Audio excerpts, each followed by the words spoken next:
58 tim sepak bola dari Kota Sibolga dan Tapanuli Tengah terdaftar dalam ajang turnamen mini soccer JP Cup pertama yang dilaksanakan mulai 18 Juli lalu. 58 tim tersebut terdiri dari dua kategori, yakni 48 tim dari kategori umum dengan persyaratan sistem knockout, kemudian 10 tim dari kategori old crack atau usia 36 sampai 40 tahun dengan sistem fase grup. Ketua Panitia Kasman Simanjuntak mengatakan, melalui turnamen sepak bola ini diharap nantinya mampu melahirkan bibit atlet sepak bola di Kota Sibolga. Kegiatan berlangsung di lapangan Sihopo-Hopo dalam rangka menyambut 77 tahun Hari Kemerdekaan Republik Indonesia.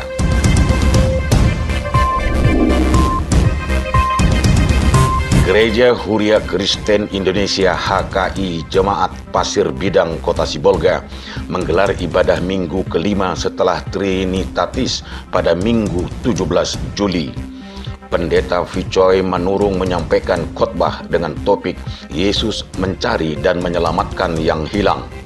Pendeta mengajak jemaat untuk dapat belajar dari teladan Zakheus dalam Alkitab bahwa sebagai orang Kristen haruslah memiliki kerinduan akan Tuhan, dan atas perkenannya Tuhan dapat hadir dalam kehidupan jemaat serta mengubah hidup bahkan menjadikan berkat bagi orang lain.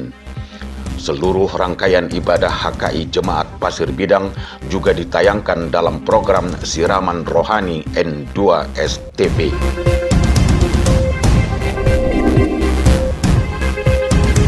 Masyarakat Dusun 1 Desa Rampah, Kecamatan Sitahuis, Tapanuli Tengah, Selasa 19 Juli dihebohkan dengan peristiwa pembunuhan yang terjadi di sebuah warung kopi. Korban adalah Hasiholan Lumban Tobing, 50 tahun, tewas usai diserang pelaku berinisial MS, 52 tahun, tetangga korban dengan menggunakan sebilah parang.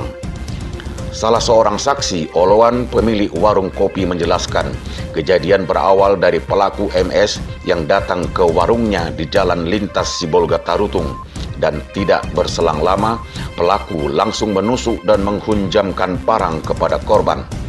Korban sempat melarikan diri, namun pelaku terus menyerang hingga tidak berdaya.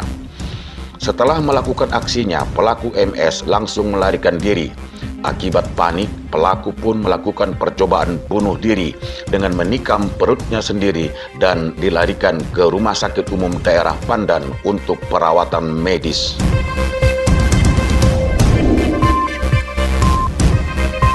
Kepala Kejaksaan Tinggi Sumatera Utara Idianto 20 Juli lalu meresmikan Rumah Restoratif Justice Kejaksaan Negeri Sibolga di Kelurahan Simaremare, Kecamatan Sibolga Utara, Kota Sibolga.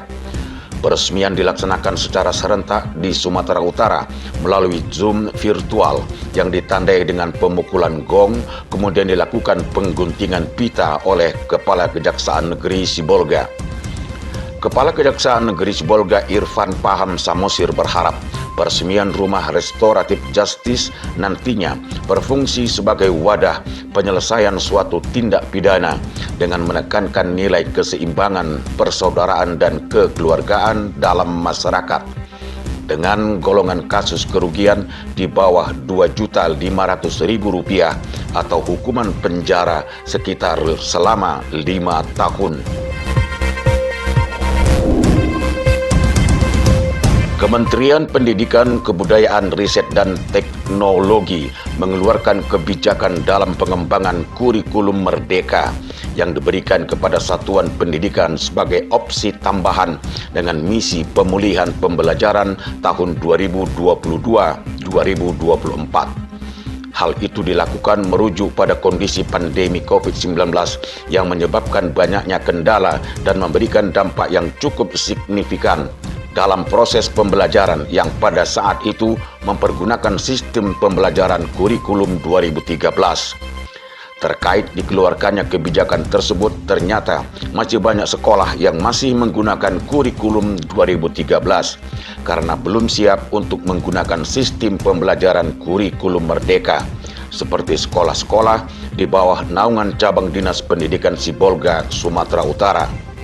Kepala Seksi Cabang Dinas Pendidikan Sibolga, Hotma Tarihoran menjelaskan, kurikulum Merdeka ini untuk memberikan kemerdekaan bagi pelajar dalam memilih minat pelajaran atau jurusan di tingkat kelas selanjutnya untuk dapat mengembangkan pelajaran yang diminati sehingga dalam pembelajaran menjadi lebih praktis dan optimal.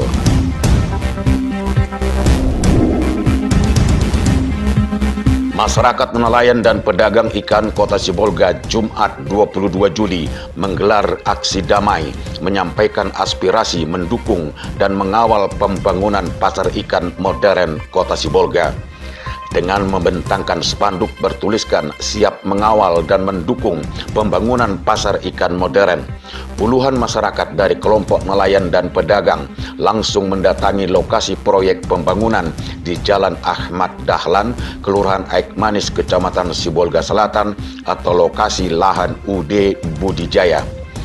Dalam aspirasi aksi damai tersebut, masyarakat meminta pemerintah Kota Sibolga mensegerakan penyelesaian pembangunan pasar ikan modern agar dimanfaatkan oleh masyarakat nelayan dan pedagang dalam aktivitas jual beli ikan segar.